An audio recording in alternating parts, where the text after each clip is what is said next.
and welcome. My name is Chee-Hang and today I will be talking about June from Tchaikovsky's set of seasons, and I will be touching a little bit more on how to practice and perform it. As always, please leave questions in the comments below, and you can visit my website, which is now up on the screen, where you can leave me a message, further questions, or even request a more in-depth lesson, or maybe even lesson on something else. I will leave in the description below a set of links which has my website and performances and other links that you might find useful for when you learn this piece. Finally, please like, share, and subscribe so that you can stay in touch and keep up to date with what I'm doing. Now, on to the lesson. Like I said, today we are talking about Tchaikovsky's June, which is from his Seasons, Opus 37. Tchaikovsky was commissioned in 1875 to write a set of 12 character pieces, and after some discussion with his editor, they decided on one every month for each month of the year. And these are actually not the most complex of compositions that Tchaikovsky had written. Now, when you get to June, it doesn't matter whether you might live in the Northern Hemisphere, you might live in Canada, where June could be hot, or you might live in Australia, where June could be really cold. When Tchaikovsky was writing this, of course he was in Russia, and so June is your summer month. So really, you should think about, when you play this piece, a summer walk on the beach, and that will help you with the andante cantabile tempo marking, because andante really just means to walk. And so in the summer, imagine you're walking on the beach, how you would actually walk, how quickly or how slowly you would do it. Now, this movement actually has a subtitle that is Barcarolle. Now, the Barcarolle is actually a Venetian gondolier song or a boat song. Most barcarolles that you hear throughout history, especially by Italian composers, are in 6/8. And it has this little rocking motion as though you're on a gondolier sailing down or just going down the canals in Venice. This piece obviously is not in 6/8, it is in common time, but Tchaikovsky still manages to create that little boat rocking figure a little bit differently. So if you listen to this,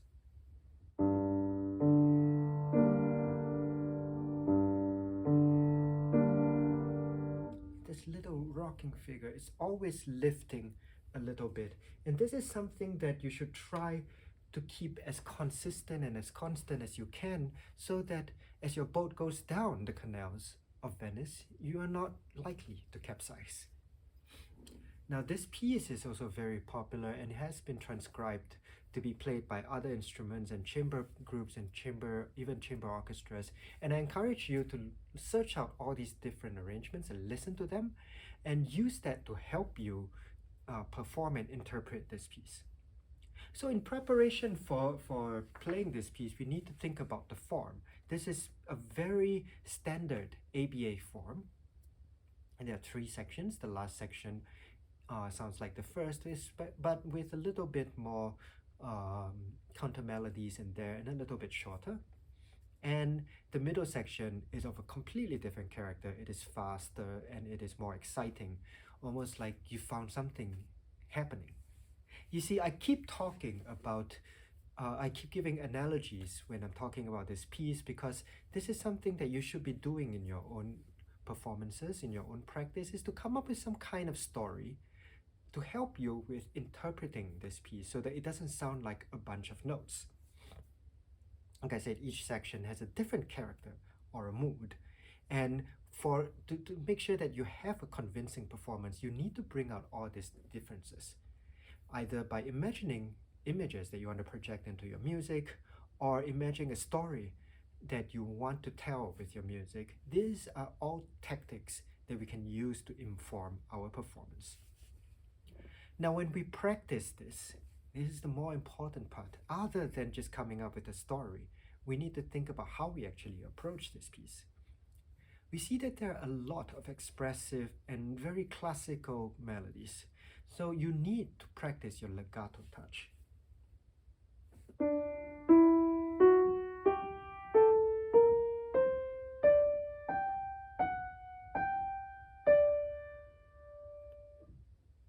to be able to control your finger and your sound so that you can connect your note, your sound from one note to the next.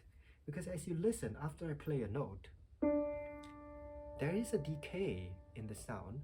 And so what are we going to do to make sure that the next note doesn't stick out? So we must match our decay to the attack, and all of this comes from a really good technique and being able to transfer your weight from one finger to the next.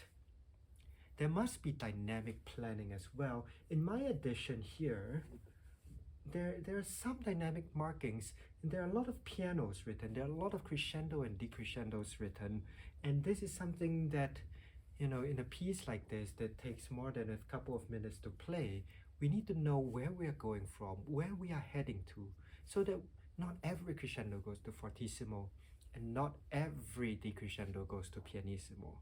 So with a little bit of planning, this allows us to play a more unified piece where every section does make sense to each other, and we can have a really long section that progresses from the very first note to the very last note of the piece.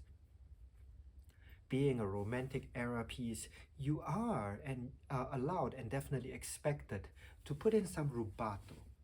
Rubato is about the expressive stretching of time or pushing of notes to make a more convincing performance. And really, you use this tastefully to bring out important moments, like when we get to the end of a section, when we get to a particularly dissonant chord or a particularly satisfying resolution after a dissonant chord. So throughout your piece, there are many moments like this, and you should think about where you want to do that and how you want to do that. That way, you don't overdo on your rubato, and you don't play this piece metronomically at the same time. Now, as you play this, we talked about getting our melodies legato and expressive. We also have counter melodies in there. From the very beginning,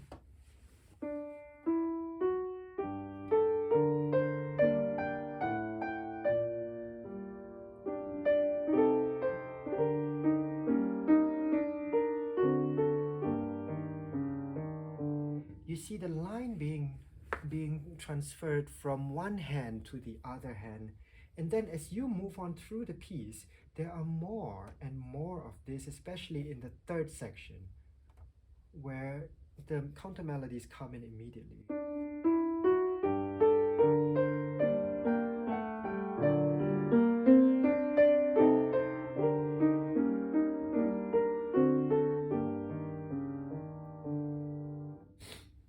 Now, I will offer that it is not necessary to draw too much attention to your counter melodies. There is not a need to go.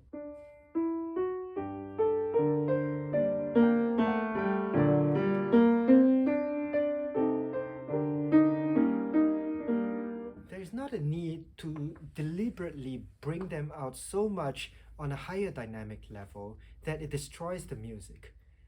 If you play and you practice all of these melodies in the left hand,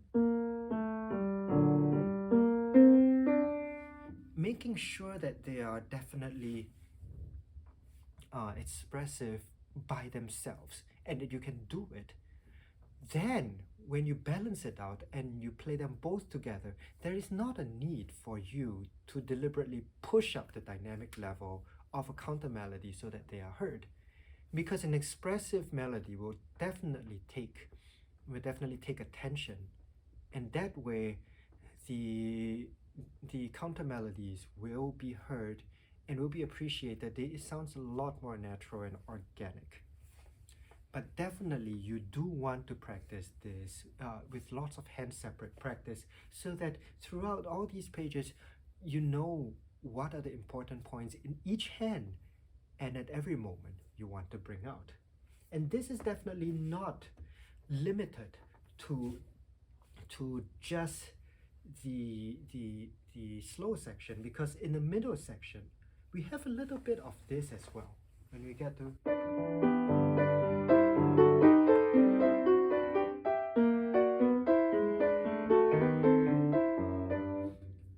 I just did this time was I deliberately brought out